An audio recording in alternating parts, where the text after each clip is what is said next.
The first sign that Raza wasn't entirely human came during third period chemistry when he sneezed and nearly incinerated Professor Martinez's desk. Liana Chen, his lab partner and best friend since childhood, watched in stunned silence as tiny flames flickered from Raza's nostrils while he frantically apologized and tried to pat out the smoldering papers. The acrid smell of burnt plastic filled the air as their classmates backed away, some screaming, others recording with their phones. "I'm so sorry, Professor. I don't know what—" Raza's words were cut short by another sneeze, this one sending a small jet of blue flame across the lab table. Professor Martinez grabbed the fire extinguisher while Liana instinctively stepped closer to her friend, not away. She'd known Raza Malik for 15 years, had grown up next door to him in the suburbs of New Haven. She'd seen him cry over scraped knees, laugh until he snorted at terrible jokes, and struggle through algebra homework. Whatever was happening, he was still her Raza.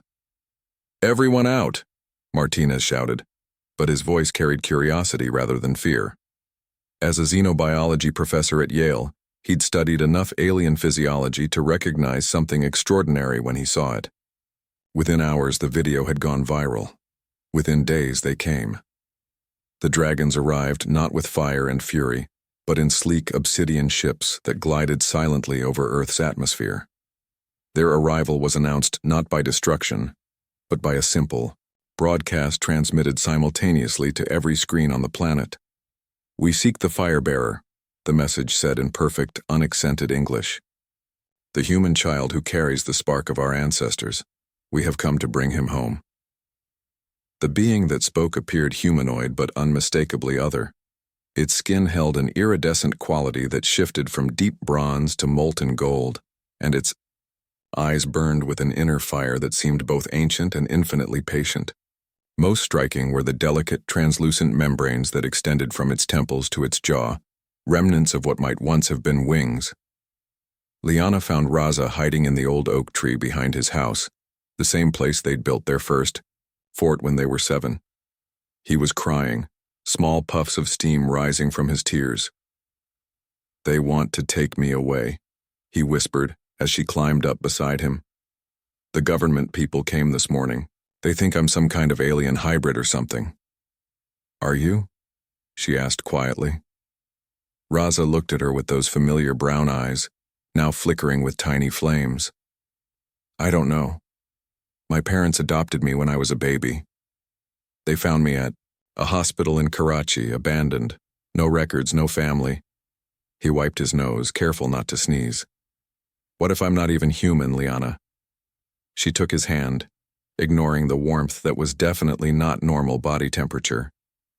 "You're human where it counts, in here." She tapped his chest. "You choose to be kind when kids are mean. You stay up all night helping me with calculus even though you hate math. You cry during stupid rom-coms, and you still sleep with that ridiculous, stuffed elephant your mom gave you when you were 5. Despite everything, Raza smiled. "Mr. Peanuts isn't ridiculous." Their moment was interrupted by the sound of approaching vehicles. Through the leaves they could see black SUVs pulling up to the Malik house, followed by what looked like a military convoy. "Master Raza Malik." The voice came from directly below them, calm and melodious. They looked down to see one of the dragon people standing at the base of the tree. Up close, Liana could see the subtle scales that covered its skin and the way its breath shimmered with heat. "I am Keeper Thane of the Ember Clan. We have traveled far to find you." "I'm not going anywhere," Raza called down, his voice steadier than Liana had expected. Thane tilted his head, a gesture that seemed remarkably human despite his alien features. "You misunderstand, young firebearer. We do not come to take you, we come to offer you a choice." "What kind of choice?" Liana found herself asking before she could stop herself. The dragon's burning gaze shifted to her with what might have been approval. "A choice between worlds, young human, between the life he has known and the heritage that flows in his veins." Over the next 3 hours, as government officials shouted and military personnel established a perimeter, Thane told them a story that rewrote everything they thought they knew about Earth's history. Millennia ago, his people, the Drakmori, had been a spacefaring race. explorers and guardians of worlds across the galaxy. But their home system was dying, their sun growing cold. In desperation, they had sought new worlds and found Earth in its infancy.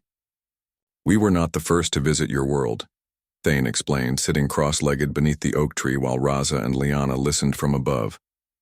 "But we were the first to love it. Some of our people chose to stay, to blend their essence with the primitive humans they found here. Over generations, the dragon blood diluted, became dormant. We thought it lost forever. But sometimes," Raza said, understanding beginning to dawn, "it comes back. Indeed, the fire calls to fire, and the ancient genes awaken. It happens perhaps once in a million births, always in times of great change or stress." Thane looked up at him with something like pride. "You are the first we have found in over 3 centuries. The choice, as Thane explained it, was simple in concept but devastating in implications. Raza could come with them, learn to master his abilities among his ancestral people, and help guide humanity as it took its first tentative steps into galactic civilization. Or he could stay, and they would teach him to control his fire so he could live a normal human life. "What would you do?" Raza asked Liana that night, as they sat on his bedroom floor sharing a box of tissues while he practiced, not incinerating things with his sneezes. Liana was quiet for a long time.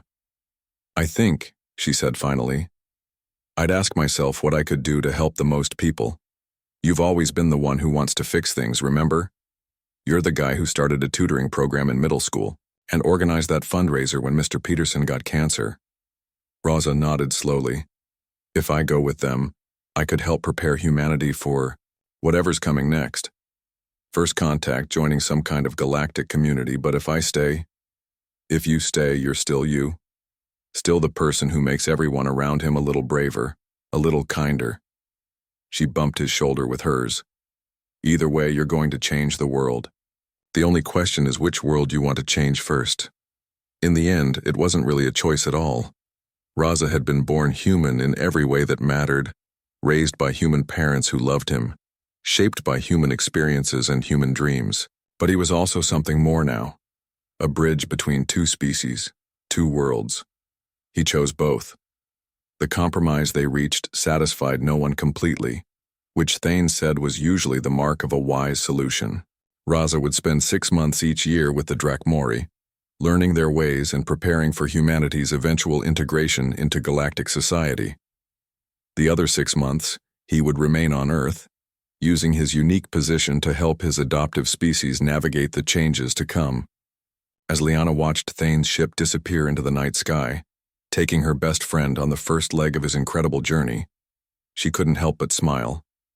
Trust Raza to sneeze his way into becoming humanity's first ambassador to the stars.